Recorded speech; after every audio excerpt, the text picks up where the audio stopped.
Bem, esse é um vídeo sobre um vídeo, acho que uma conferência, né? Sobre exposição e defesa da família 35 que o Dr. Wilbur Norman Pickering, não é, realizou ou participou no caso como palestrante, né?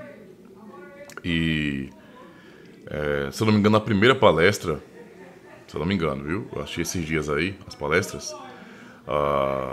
Ele citou algo que me deixou um pouco incomodado, certo? E eu gostaria de esclarecer aqui. Antes de tudo, eu queria que vocês entendessem que eu tenho um respeito gigantesco, não é, pelo Dr. Pickering. Eu já disse isso em outros vídeos e repito aqui, certo? Eu sou um anão perto dele, né? Então, quem sou eu? Sou apenas um aluno de grego e de hebraico, então estou começando a aprender as coisas agora. E, obviamente, me interesso por esse mundo da crítica textual, mas é algo que é pro meu futuro, não para agora, né? Pro futuro, não agora. Agora eu só sou um aluno, tem que aprender o beabá primeiro, certo? Mas eu tô acompanhando os vídeos dele, né? Do Marcelo Freitas e até o Adolfo Eclair também, e outros, né? Outros que eu até esqueci o nome, mas são muitos. E são pessoas que têm feito um trabalho fantástico, né? Com relação a falar sobre crítica textual, tem trazido muito conhecimento, isso é uma coisa muito boa. Esses, geralmente, que eu observo, tem alguns que defendem os textos alexandrinos, outros o texto receptus, outros o texto majoritário, né? E tem também o Dr. Wilbur Pickering com a defesa da família 35, certo? E para mim isso é uma coisa muito positiva, né? Eu já baixei o que ele disponibilizou na internet, né? Tanto a tradução em português como o próprio texto grego, e para mim é fantástico poder ter tudo isso, poder fazer comparações, é ótimo, certo? Eu pessoalmente não tenho como me posicionar, né? Obviamente eu concordo que o argumento que ele tem usado contra, né, os textos alexandrinos são argumentos muito fortes, né? E estão de acordo muitas vezes também com os defensores do texto receptus e majoritário, por exemplo. No sentido geral, são famílias de textos bizantinos, digamos assim. Então, tá em casa, né? Tá em casa. Embora que haja discordância terrível entre todos esses grupos, mas são famílias bizantinas, não é? Até então, para mim, isso aí é o suficiente, certo? Eu fico com isso. Mas há uma coisa que ele fala na palestra, que o Dr. Pickering fala na palestra, que eu fiquei incomodado, que é, por exemplo, ele acaba citando, né, ou afirmando que há um problema, não é, na academia e com líderes, não é, ou, sei lá, irmãos que não abraçam a família 35, ou então abraçam o texto crítico e etc., porque existe um pacote, não é? E essas pessoas estão presas a esse pacote, abraçam o pacote, e se você não abraçar o pacote, você está fora. Mas a maneira como ele falou foi bem pejorativa nesse sentido, e acabou tocando também na confessionalidade de algumas igrejas. Nós sabemos que no contexto protestante, não é? Também, há comunidades que são mais liberais, há comunidades que não são confessionais, não são realmente herdeiras, não é, das tradições reformadas, e há comunidades que são reformadas. Eu sou um pastor de uma igreja reformada confessional, não é? Ela não só tem o nome de reformada, ela é reformada mesmo, certo? Significa dizer que nós adotamos confissões, tá bom? Mas a maneira como o Dr. Pickering abordou isso me pareceu muito negativa, porque parece que nós estamos meio que presos às confissões, por exemplo, não é? E não podemos pensar de maneira diferente. E vamos afirmar uma determinada doutrina quando, segundo ele, o texto bíblico, o texto grego vai dizer uma coisa diferente, mas eu não posso abraçar o que o próprio texto diz e eu sei, porque no fim eu estou compromissado com um pacote. Se eu negar o pacote, eu estou fora. E dá a impressão com essas palavras, não é? Não estou dizendo que é exatamente isso, mas dá a impressão com essas palavras que, basicamente, as confissões, elas são postas acima das escrituras. Eu acho que ele chega até a mencionar alguma coisa assim. Ou seja, nós colocamos a Bíblia ou ao lado as confissões, ou ao lado, não é? O pacote, no caso, as confissões, ou ao lado da escritura ou acima delas. Então, é o pacote, as confissões que estão acima da escritura, julgando a escritura. E essa é uma maneira muito errada de pensar sobre as confissões reformadas. Muito errada, mas muito errada mesmo, não é? E penso que quem concorda ou entendeu dessa forma e acabou concordando, deu um joinha para o que o Dr. Pickering falou sobre esse assunto, só pensa assim, se pensou, né, dessa maneira, porque não conhece as igrejas reformadas, não conhece o que é uma igreja realmente confessional, não sabe de nada. Eu acho que está olhando de longe e imaginando coisas, porque não está no contexto e não sabe como que funciona isso, não é? Nós reformados sempre deixamos bastante claro que a palavra de Deus, não é? A Escritura Sagrada é a palavra de Deus. Essa é a nossa confissão. Inclusive, nossas confissões falam isso, certo? Inspirada. Mas as confissões não estão nem ao lado das Escrituras, estão abaixo, completamente abaixo. O nosso uso das confissões é porque, para nós, as confissões reformadas, elas expõem, elas ensinam corretamente a Escritura Sagrada. Então, isso é para nós algo que é preservado e se mantém, de fato. Não é? Então, quando nós usamos as nossas confissões, estamos com o pressuposto de que nossas confissões, não é, por nossa análise, elas estão ensinando corretamente a Escritura Sagrada. Nós estamos confessando, não é, que cada doutrina que está sistematizada em nossas confissões está realmente ensinando corretamente as Escrituras Sagradas. Por isso temos as confissões. Não são as confissões, ou isto é, a nossa maneira de pensar que está determinando nada. Pelo contrário, as confissões são uma mera janela, não é? Apenas uma janela para a Escritura e são consequência, não é, de como nós entendemos a Escritura. Então, o caminho contrário. Não é das confissões para julgar as Escrituras, mas é a nossa compreensão das Escrituras que foi quem gerou, né? Foi o que gerou essas confissões. Esse é o entendimento. Então, nós não estamos presos em um pacote, certo? Mas se vocês discordarem do pacote ou das confissões, vocês estão fora. Entenda bem, não é? Nenhum membro de igreja reformada mesmo, eu digo, não é? Torna-se membro sem que primeiro ele passe por uma série de estudos onde ele mesmo vai aprender e ele mesmo, não é, vai fazer as suas ressalvas e questionar, não é? Para que ele mesmo, não é, possa dizer: realmente é assim que eu penso, é assim que eu creio, eu entendo dessa forma, eu concordo com isso. E então a pessoa toma a decisão, não é, de assumir publicamente aquelas doutrinas, não é, que aprendeu e que concordou. Entende a situação? Então não é uma questão de estar preso ao pacote. Não é uma questão de estar preso ao pacote. Nós não queremos membros inconscientes na igreja. Não é? Tanto é que, se vocês forem fazer uma comparação, para quem não sabe disso, nós sabemos que no evangelicalismo, no sentido geral, é tão fácil tornar-se membro de uma igreja. Você sai de uma igreja, aí você sai para outra, depois você abusa, sai para outra, você não gostou da cara do pastor, não gostou do que ele falou, etc. Vai para outra, vai para uma igreja e o pastor não usa o texto receptor, então você sai daquela igreja para outra, não é? Vai para uma que tem um texto crítico, mas você não suporta o texto crítico, então você vai para que tem um texto receptor, vai para o pastor que usa o texto majoritário, etc. Agora, não é, de repente o pastor adota a família 35, então agora eu só vou para a igreja que o pastor usa o texto grego da família 35, não é a tradução dele, etc. É fácil assim nas igrejas evangélicas, é muito fácil, não é? Nas igrejas reformadas não é assim que funciona, não, de jeito nenhum. De jeito nenhum. O compromisso com a igreja é muito sério. Por isso as pessoas demoram tanto para se tornarem membros das igrejas reformadas. Por isso as igrejas reformadas são pequenas. Nós crescemos de maneira muito lenta. Porque nós não queremos lotar comunidade de pessoas inconscientes. Isso não faz sentido para nós. Tem gente que passa mais de um ano para se tornar membro da igreja. Porque o nosso objetivo é: tudo bem, quer ser membro da igreja? Ok. Então vamos primeiro aprender as doutrinas reformadas.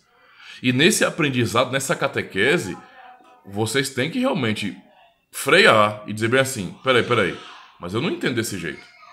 Eu não compreendo porque vocês defendem isso. Eu vou dar um exemplo para vocês. A pessoa chega, de repente, no contexto de igreja evangélica, maioria credo-batista, não é? Vai para a igreja reformada, primeira coisa que ela vai notar nas confissões, por exemplo, é o princípio de adoração, né? Adoração. Então quer dizer que o culto a Deus tem que ser assim, tem que ser um culto bem bíblico realmente, princípios. Então isso não pode. Não é? Qual a razão para isso então? Porque eu não aprendi assim, não concordo com isso. Para mim tem que haver mais liberdade, tem que haver oportunidade, etc, um monte de coisa. Então, veja, é dever nosso, como pastores, não é, presbíteros da igreja, ensinar aquela pessoa e responder aos seus questionamentos. Ah, chega num ponto do batismo infantil. Ah, mas para mim isso aí eu não concordo não, isso é coisa de católico romano, não é? Então é dever nosso agora, a pessoa tem, é uma demanda, a pessoa está questionando, ela não concorda com o que está na igreja, mas ela quer continuar estudando, discordando disso. Então vamos lá e vamos ensinar. Vamos fazer o máximo que a pessoa compreenda aquilo, o máximo, explicando. A pessoa questiona, nós respondemos. A pessoa questiona, nós respondemos. Não é? E assim em várias doutrinas. Não é? Ao final de tudo, a pessoa, demora muito para acontecer isso aí, a pessoa vai ter a oportunidade de questionar, sabe, o que quiser sobre a igreja. O que quiser realmente. E ela é quem vai tomar a atitude, vai ter a decisão, não é, de escolher realmente se ela quer ficar nessa igreja ou não. Não, olha, pastor, eu realmente aprendi isso, assim, assim, assado. Eu não entendia, mas agora eu entendo e realmente eu creio assim. Para mim faz todo sentido. Quando eu leio a escritura, é isso que eu vejo. Então, não tem nada de errado não, para mim tá certo. Então eu quero assumir essa fé publicamente. É assim que acontece. Entendeu a situação? Por isso, quando as pessoas assumem como verdade, não, pastor, essa é a doutrina fiel da palavra de Deus. Eu concordo. É a verdade, é o evangelho, é o puro evangelho, está correto o ensinamento, a explicação. Então, uma vez que elas se comprometem com isso, elas estão sujeitas também, não é, a serem questionadas se por acaso começarem a negar isso. E nesse sentido, então, se começarem a negar tudo o que outrora assumiram publicamente como sendo verdade, não é? Uma vez que a comunidade, a igreja, ela assume aquela fé, os presbíteros vão questionar esse indivíduo, não é? E ele estará passivo sim, não é? A disciplina, por exemplo, se ele não negar ou não reassumir aquilo que ele já tinha confessado. Para nós, pecado não é só uma questão de moral, né? Doutrina também, nesse sentido, para nós, trata-se de pecado. Então, se desviou do evangelho em doutrina e prática, vai ser chamado a atenção pelos presbíteros. Isso, para mim, esse tipo de pensamento é um tipo de busca de autonomia, não é, que é meio exagerada, não é? É fora daquilo que é padrão para a igreja, de acordo com a Escritura Sagrada. Nós não somos tão autônomos assim, não. Nós somos ligados a uma doutrina ensinada pelos apóstolos. Então, se alguém é membro da igreja e acaba achando que vai viver de maneira autônoma sem submeter ao governo da igreja, sinto muito, mas nesse sentido aí, você não quer ser membro de igreja. Você não quer ser membro do corpo de Cristo, né? Um membro vivo que coopera com seus irmãos. Você quer ser o seu próprio teólogo, o seu próprio pastor, o seu próprio tudo. Tem que tomar cuidado com isso também, muito cuidado. Então é uma maneira errada de julgar a confissão das igrejas reformadas, porque não é isso que nós estamos ensinando, não é? Não é isso que estamos ensinando. Outra, no meio dos reformados há debates, porque nós não concordamos em tudo. Nós não concordamos em tudo. Há muita divergência no meio dos reformados.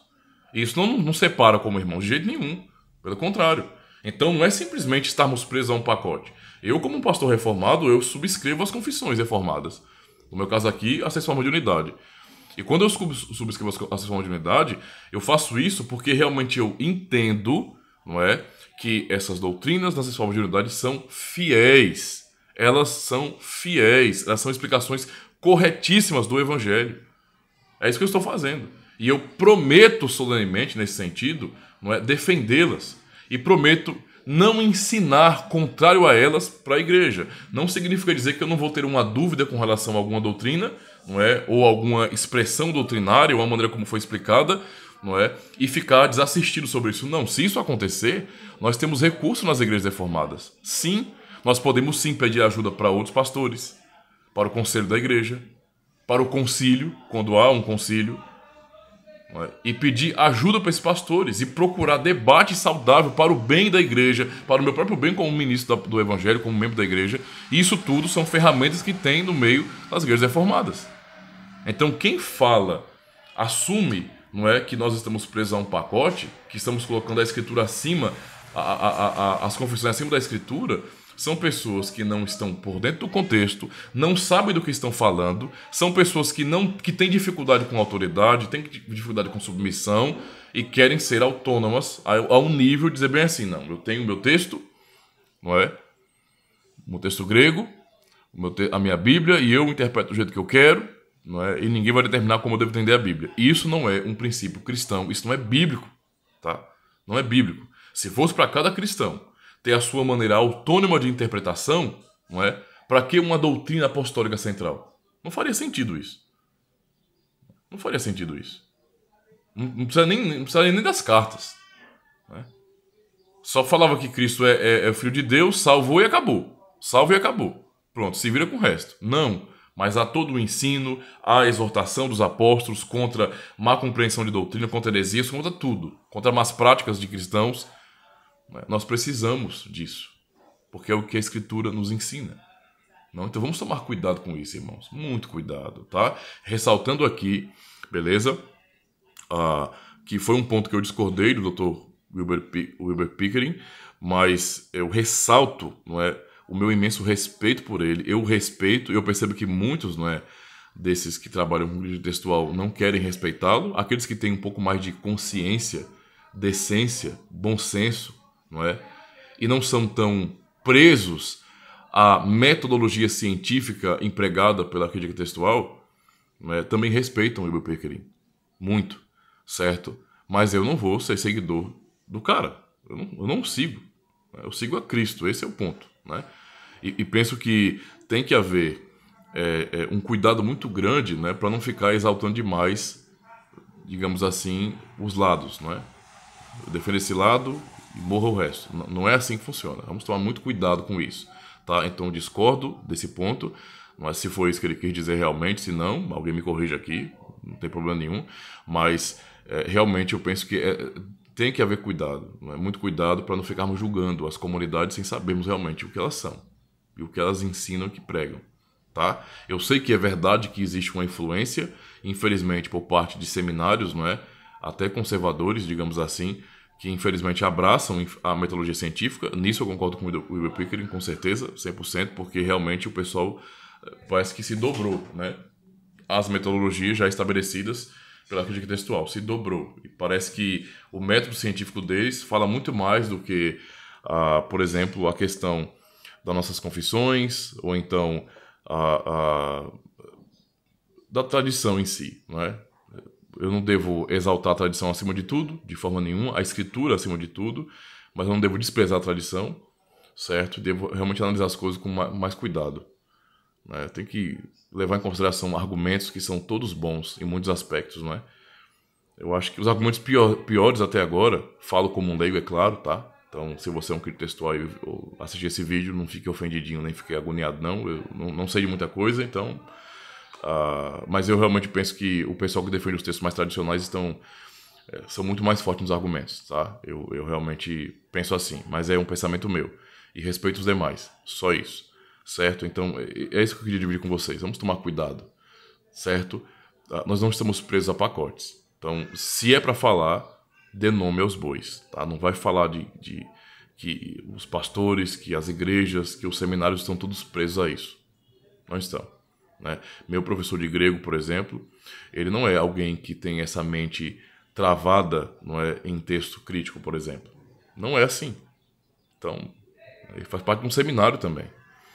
E há essa abertura para compreensão. Não é? Meu primeiro professor de grego era completamente assim, pro lado do texto bizantino, e acabou. Então, os textos bizantinos, então, que a família de Tecico também faz parte desse texto bizantino, então, essa família bizantina. Então não é bem assim. Vamos tomar cuidado para que a gente não acabe julgando de maneira injusta, tá bom? De maneira temerária. Valeu?